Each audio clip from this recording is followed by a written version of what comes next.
Oi, turma. Divaldo Franco, Manuel Filomeno Miranda, Transição Planetária. Capítulo de hoje, o 11, Aprendizagem Constante. Mergulhada na psicosfera densa das aflições humanas, a região em que operávamos permanecia terrificante. Embora o dia estuasse de luz e o céu azul turquesa sem nuvens estivesse deslumbrante em razão da claridade do sol, a presença da tragédia colossal estava dominadora na paisagem de destroços. Parecia uma área de guerra que sofrera pesada artilharia acompanhada pela destruição da força aérea. Na praia imensa, antes paradisíaca, as árvores despedaçadas boloçavam sobre as ondas tranquilas, ao mesmo tempo que se acumulavam nas areias e na vastíssima região atingida pela destruição da fúria do tsunami. As pessoas revolviam os montes de entulho, tentando encontrar os cadáveres dos desaparecidos, agindo como dementados sem rumo. Numa das barracas de emergência hospitalar, a movimentação de espíritos encarnados e desencarnados era muito grande. Encontrava-se em observação quando veio até o nosso mentor uma senhora desencarnada com traços do norte da Europa, remanescente da sua última jornada terrestre, pedir ajuda. Sintetizou a rogativa, informando que o neto jovem de 25 anos visitava a região com frequência, acompanhado de amigos do seu país, para desfrutarem das regalias do prazer que ali eram concedidas em larga escala aos seus visitantes. Portador de caráter vil, usuário de drogas químicas, atraía jovens inexperientes e sonhadoras locais pelo porte atlético e pela habilidade do surf, em que destacava no meio de todos. Em razão desses requisitos, tornara-se um conquistador insensível, que se comprazia em corromper as vítimas, empurrando-as para a drogadição e o comércio carnal. Financiava a viagem de algumas interessadas em aventuras e comercializava-as com organizações mafiosas que as transformavam em escravas do sexo, no seu e no outros países por onde circulava. Logo, porém, as moças ludibriadas chegavam às cidades nórdicas da Europa, tomavam-lhes os passaportes e explicavam-lhes que teria que pagar o empréstimo das passagens e de tudo quanto a partir dali lhe fosse oferecido. O tipo exótico das moças quase adolescentes em relação aos padrões europeus, na maioria, fascinava a clientela viciada. E quando se davam conta, era demasiado tarde para qualquer providência salvadora. Já se lhe tornara habitual a conduta infame em que se comprazia, mas era seu neto e o infeliz, por quem rogava socorro.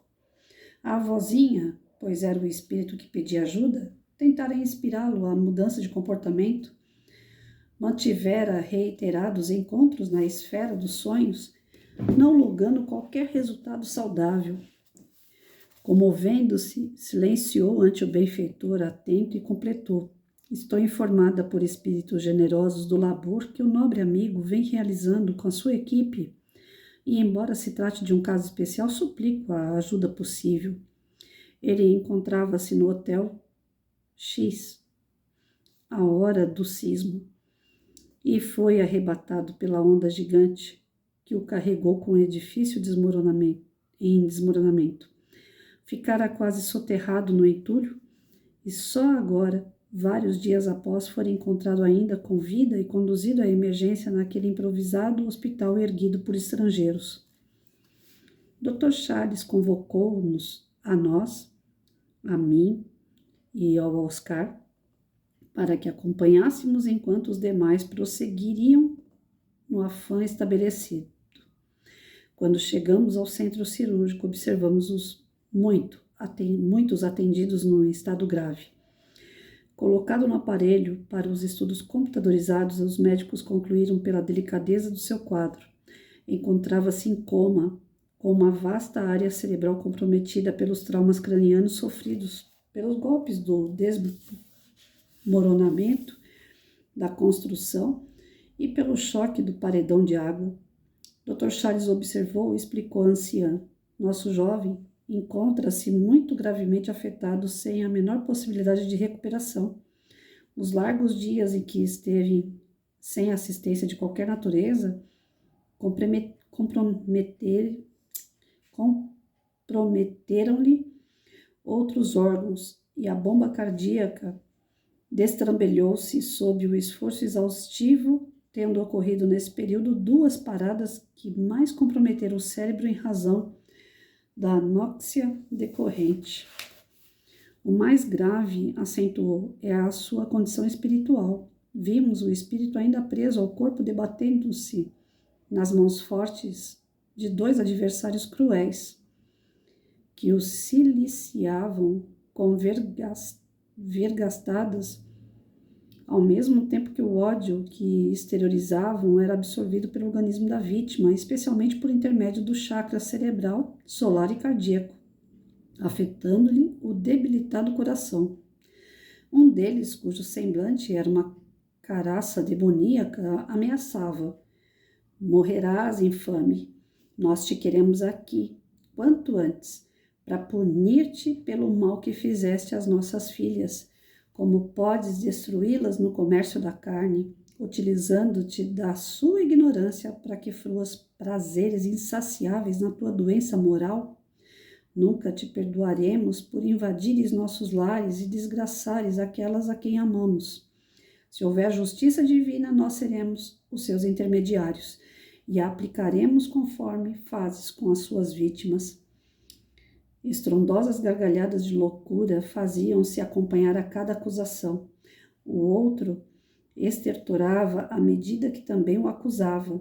Estrangeiro maldito, abutre infeliz que degrada todos aqueles que passam pelo teu caminho de misérias, porque somos pobres, pensas cinicamente que podes corromper as nossas meninas, levando-as para a escravidão nas tuas terras. Pagarás os crimes como nunca poderias imaginar, porque dispomos de outro poder que não tens, miserável. E contínuas exprobações eram enunciadas entre dentes rilhados e mãos agitadas em atitude agressiva. Outros também apresentavam queixas acusatórias, cercando o desditoso com as suas faces transtornadas, o que lhe produzia infinito pavor, levando-o a debater-se em pranto e contínuos desfalecimentos. Surpreso, olhei o mentor, que me explicou: nossos irmãos estão tentando matá-lo, isto é, procure impedir que se assenhoreie do corpo, intoxicando com as vibrações do ódio o órgão cardíaco até mesmo cessar de pulsar.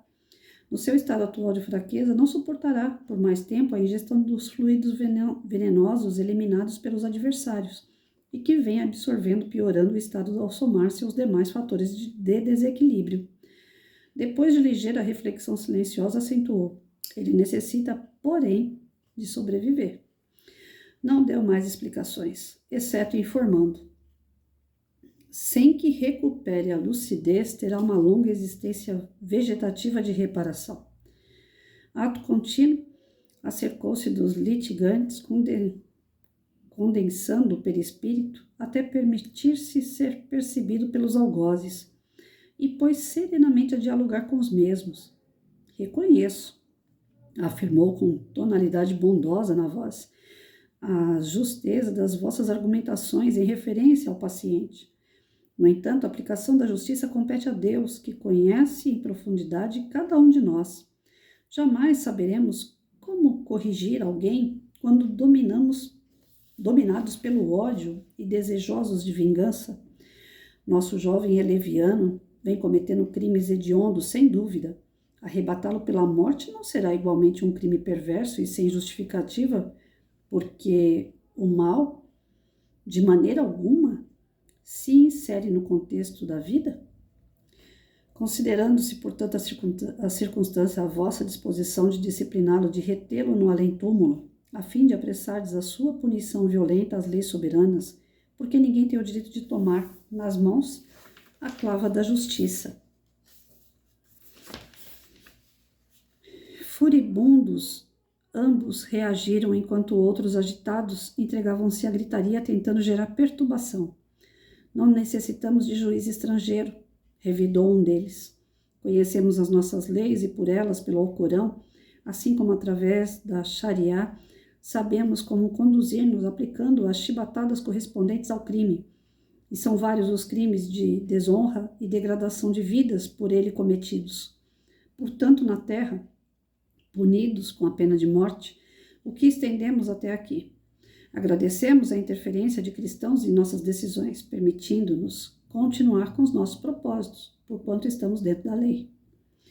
Isso poderia parecer correto, alvitrou o benfeitor, resoluto. Nada obstante, o Alcorão também fala de misericórdia e que somente Alá é justo, benevolente e sábio, podendo perdoar os mais perversos infratores. Maomé reconhece a grandeza de Jesus e da sua doutrina. Portanto, a verdade tem caráter universal. E no caso em tela, não importa que a interferência seja por intermédio de muçulmanos ou de cristãos, mas que esteja baseada nos sentimentos de misericórdia e de amor, ambos de caráter divino, portanto, inderrogáveis. Não nos interessa a sua colaboração, mas sim a concretização dos nossos objetivos, que são inamovíveis. Compreendemos perfeitamente a vossa dor, assim como a de outros tantos, ela campeando em toda parte, nesses tormentosos dias que enfrentamos. Somente a sabedoria divina conhece a razão para tudo quanto vem sucedendo desde o momento do infausto acontecimento sísmico. Comove-nos o sentimento de solidariedade dos países de diferentes partes do mundo aqui presentes, contribuindo em favor das vítimas da ocorrência terrível. Nenhuma preocupação com a crença moral, a conduta dos que se encontram em aflição. Há em todos o saudável desejo de ajudar, de demonstrar amor e respeito pelo sofrimento do próximo. A mesma atitude solidária estabelece além das formas físicas sob a égide do amor. Desde que estais insensíveis à compaixão, apelamos para a misericórdia de que todos necessitam diante de Deus. Por acaso considerai-vos isentos de erros, atravessastes a caminhada terrestre sem haver descontraído dívidas ou gravames ante as situações penosas de outro? Desse modo fazei com o perturbador da vossa paz, conforme gostaríeis que fizesse em relação a vós outros, caso estivesseis no lugar dele. A palavra era repassada de imensa compaixão e ternura, envolvendo em dúcidas vibrações de harmonia os agressores, que ficaram algo aturdidos momentaneamente, logo retornando ao ataque. Desculpa, gente. Ofereci-vos a bênção da caridade para com o criminoso e reages. Voltou a afirmar o mentor. Agora que me vejo na contingência de apelar para outros recursos de que podemos dispor em situações como esta. Silenciando, pôs-se a orar, em profunda concentração no que o acompanhamos de bom grado. Suavemente uma claridade os envolveu, e Ana, que continuava com o achote na mão direita erguida, depô-lo no solo e, acercando-se de ambos dentro da luz superior, abraçou-os com bondade, enquanto o médico desligava o espírito submetido à pressão dos adversários.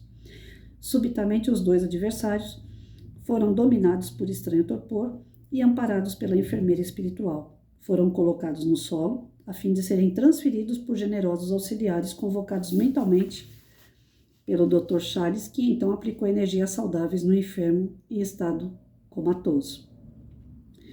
Vimos o encaixar do espírito no corpo, e logo depois um estertor sacudiu todo, transformando-se em uma convulsão. Ele sobreviverá, informou o médico sábio. Receberá os recursos hábeis e em breve poderá ser transferido para o lar, onde experimentará a longa trajetória da recuperação moral. A nobre senhora desencarnada, muito comovida, agradeceu o esculápio espiritual e abraçou o neto querido. Quando retornávamos para os labores sob nossa responsabilidade, porque me parece oportuno pedir-lhe licença, e interroguei-o. Pelo que depreendo, os adversários espirituais tramavam-lhe a desencarnação, não é verdade? Sempre bondoso e atento, o orientador respondeu-me. Podemos chamar essa agressão como uma tentativa de homicídio espiritual. Isso ocorre com frequência? Interroguei-o surpreso. Sim, esclareceu, com mais frequência do que imagina. Nunca devemos esquecermos de que este é o campo das causas, o mundo espiritual onde se originam as ações e efeitos que se materializam na Terra. Fonte de sublimes inspirações, também origina reações devastadoras quando os seus autores se encontram nas faixas primárias da evolução. Em colônias de dor e de sombra, mentes perversas elaboram programações desditosas que inspiram os deambulantes carnais, insensibilizando-os e auxiliando-os na sua desvaradas aplicações. Em parceria psíquica, hipnotizam aqueles com os quais conviveram na esfera espiritual esses desalmados perseguidores do bem e utilizam-nos com uma frieza que nos choca, procedente desse modo das suas construções mentais devastadoras. Detido o espírito encarnado nas malhas vibratórias dos seus desafetos, em razão dos seus comprometimentos morais para com eles, torna-se sujeito à sua injunção infame, experimentando dores acerbas que podem provocar no corpo desastres orgânicos. A mente é portadora das energias que se movimentam através das aparelhagens carnal e, quando são deletérias, produzem efeitos compatíveis, da mesma forma que uma emoção forte, em estado de vigília, danifica o organismo e provoca distúrbios muito graves na maquinaria fisiológica, aquelas que têm lugar durante a parcial desprendimento pelo sono, pelo coma ou situações equivalentes repercutem nas células, danificando-as ou harmonizando-as, se defluem das alegrias e bênçãos que se vivenciem. Tudo quanto ocorre no soma procede da psique, portanto, do espírito que é o condutor do carro material. Nossos irmãos, embora vinculados à doutrina muçulmana, conhecem a realidade da vida após a morte e comportam-se qual ocorre também com incontáveis cristãos desencarnados e inumeráveis cidadãos comuns, crentes ou não na imortalidade. Não são poucos aqueles que se aperfeiçoam em comportamentos perniciosos antes da reencarnação, a fim de poderem dar-lhes expansão durante a jornada orgânica.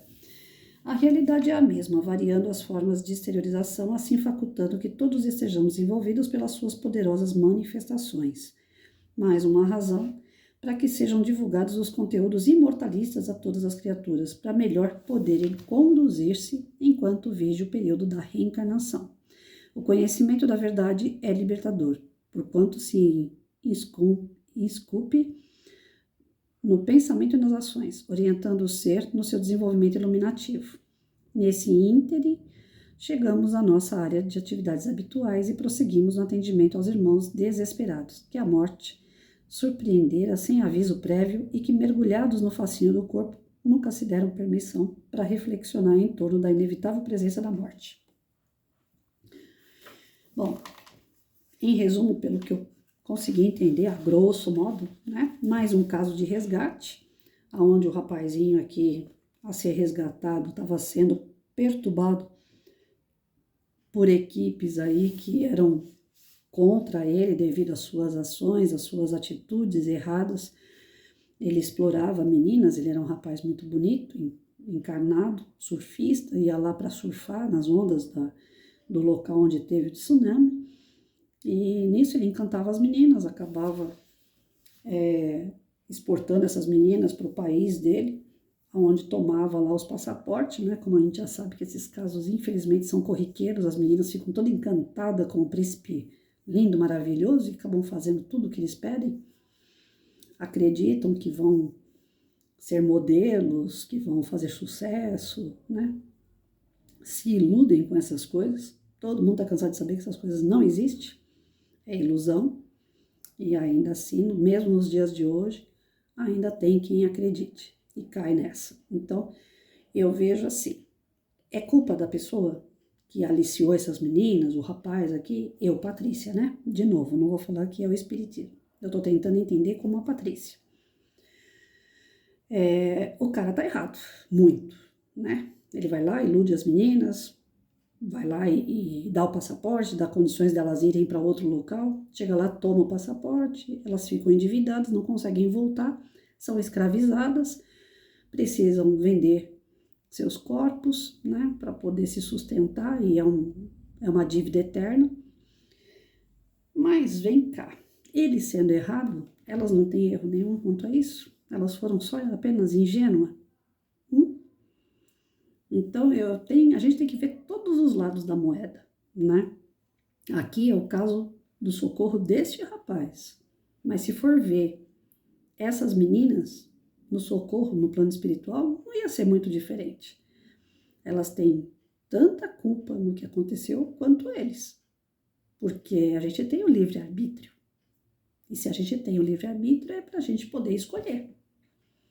Se chegar uma pessoa e falar, olha, eu vou te arrumar uma carreira, você vai ter uma carreira linda como modelo em outro lugar, eu não vou aceitar, né? Eu acho que hoje em dia tá tudo aí.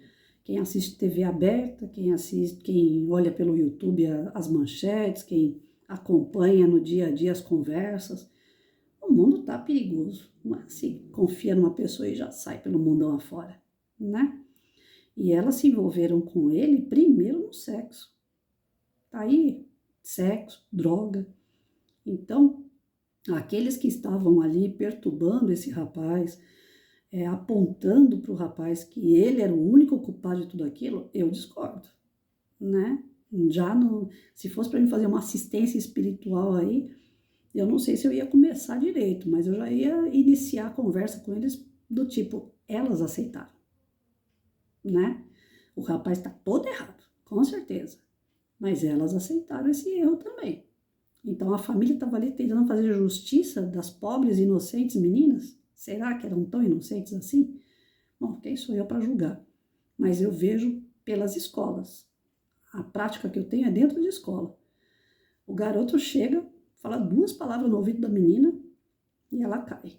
E hoje em dia tá pior ainda, que não é só garoto, né? Tá uma bagunça danada. Um dia elas são bi, um dia elas são tri, sei lá, mas o que elas estão inventando essa molecada aí?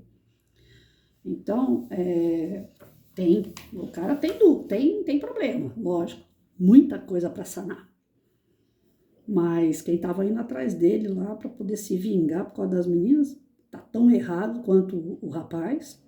As meninas estão erradas.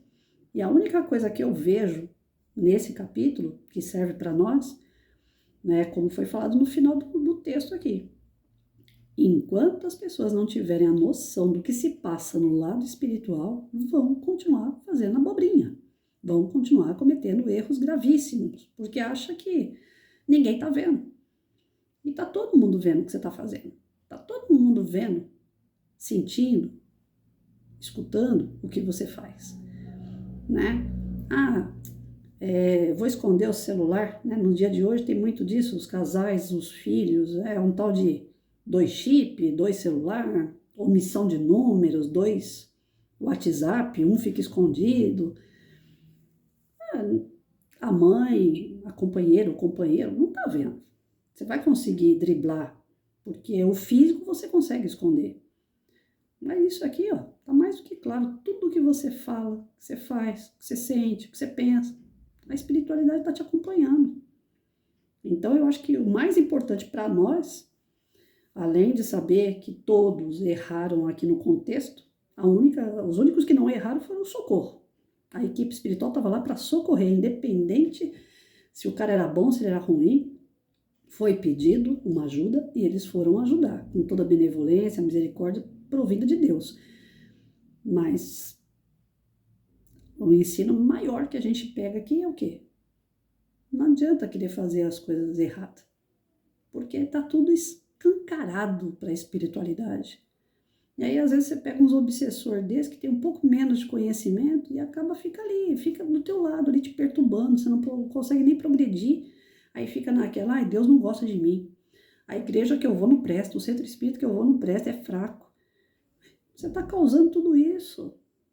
Se você tem obsessor, não é porque só ele quer te obsediar. É porque você está dando margem para isso. E a margem está justamente naquela frase de Jesus, orar e vigiar. E você não está se vigiando, você está fazendo coisa errada, você quer o quê? E se encarnado eles perturbam, quando a gente desencarna, a perturbação é muito maior, porque é isso aí, ó. Eles querem pegar o espírito, escravizar, levar e judiar. E eles ainda têm, como foi falado no texto, mesmo estando desencarnado, eles têm uma ideia de que eles podem matar o que já está morto. Por isso que eu falo, a vida espiritual, ela é eterna. Então, para eles não veem diferença nenhuma de você na carne ou fora da carne. Né? Quando se tem a ânsia de matar, eles acreditam que conseguem matar quem já está morto. Olha só, olha o tamanho da problemática. Graças a Deus, essa turma aqui é boa. e conseguiu convencer, inclusive, os inimigos desse rapaz a se redimirem, a aceitar ajuda. Mas poderia não ter acontecido. Eu já trabalhei em grupo mediúnico que eu já vi o espírito endurecido e falar, não aceito ajuda e vou continuar andando atrás, e ele vai pisar na bola, e na hora que ele pisar na bola, a gente pega ele. Você usa todos os argumentos que você pode usar e o espírito não amolece. Tá ali, doido para te pegar na curva. Então, orai, vigiai, vamos tomar cuidado com aquilo que a gente faz com as pessoas, o que a gente deseja, o que a gente fica devendo, porque não é só dívida de dinheiro. A dívida de dinheiro, cada um vai pro túmulo, acabou. Né? Não é só dívida de carinho, de amor, vai pro túmulo, acabou. Mas a dívida moral, essa pega pro resto da vida. Né? Então vamos evitar os laços aí, principalmente esses causados porque a gente não tem uma boa conduta, porque a gente não tem uma boa índole, porque a gente não tem a ânsia de fazer realmente o bem. Não tem erro. Se a gente fizer o bem, não tem erro. Muitas coisas podem ser evitadas, não é verdade? Fiquem com Deus, gente.